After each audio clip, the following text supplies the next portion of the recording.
Some old and new friends are back for one final adventure on the big screen. 21 News movie critic Ty Landis is here with his thoughts on Toy Story 4.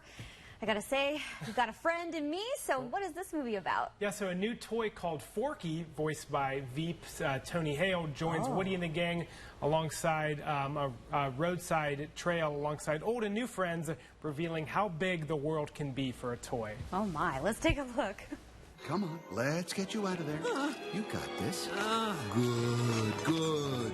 Everyone, I want you to meet Forky. Golly, Bob House. Look how long his arms All are. right, well, he looks impressive. Yeah, some pipe cleaner and some sticks thrown together. But we haven't been in this world since 2009, so it's been 10 years. And the last time we were with these toys, it felt like a final chapter. They were all heading toward the incinerator, and it was sort of a goodbye chapter. So the announcement of this one sort of raised my eyebrows. How are they going to, where are they going to go with this? How are they going to do it? And this isn't so much a facelift for the franchise as it is sort of a reshuffling of the deck.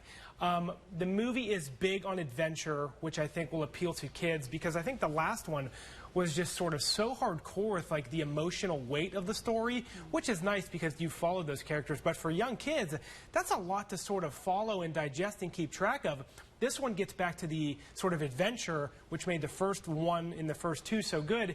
And this is a shorter version, which makes me think that they're not going with a lot of new paths in this one, which is okay.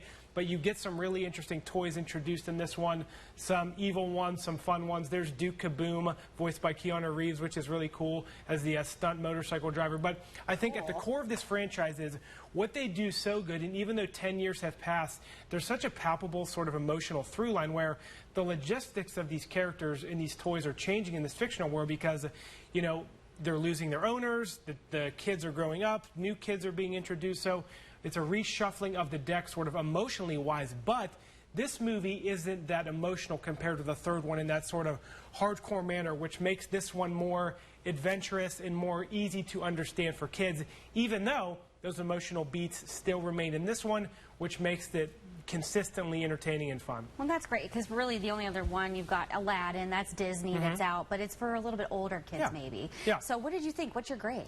I give it was going to be a B-, but I'm bumping it up to a B because I have to tell you, this new toy, Forky, has this existential angst. He is obsessed with living in the garbage can, which is sometimes how I feel.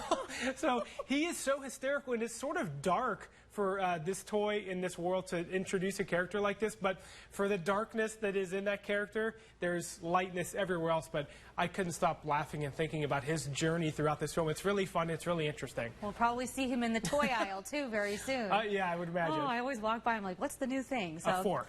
Yeah. Well, hey, we got to be creative, right? Exactly. Got to have new ideas. Okay, well, we'll see you next weekend. Thanks for coming in. You got it. Good to see you.